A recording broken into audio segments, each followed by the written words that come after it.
আসসালামু আলাইকুম রহমতুল্লাহি বারাকাতুহু।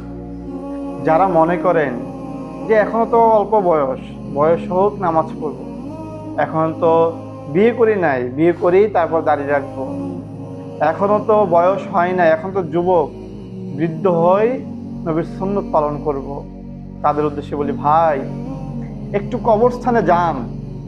কবরস্থানে গিয়ে দেখেন আপনার বয়সী হাজারো যুবক শুয়ে আছে।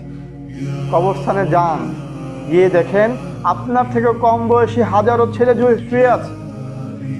কবরস্থানে যান, গিয়ে দেখেন আপনার থেকে বয়স্ক অনেক বৃদ্ধ বাবারা শুয়ে আছে। মনে রাখবেন, এই দুনিয়াতে আসার একটা সিরিয়াল আছে। দাদার পরে বাবা এসেছে, বাবার পরে আপনি এসেছেন, আপনার পর আপনার সন্তান আসবে। কিন্তু যাওয়ার কোনো সিরিয়াল নাই। আপনার আগে আপনার সন্তান চলে যায়, দাদা বেঁচে থাকে বাবা চলে যায়, এরকম হয়। এটাই দুনিয়ার রীতি। আসার সিরিয়াল আছে, কিন্তু যাওয়ার কোনো সিরিয়াল নাই। তার সময় থাকতে এখনই সাবধান হয়ে যান, এখনই রবের পথে ফিরে আসেন, এখনই আল্লাহকে ডাকা শুরু করেন, এখনই সেজদা দেওয়া শুরু করেন। কারণ যে কোনো সময় মালাকুল মউত আপনার সামনে হাজির হতে পারে। সাবধান হয়ে যান ভাই আমার, সাবধান হয়ে যান।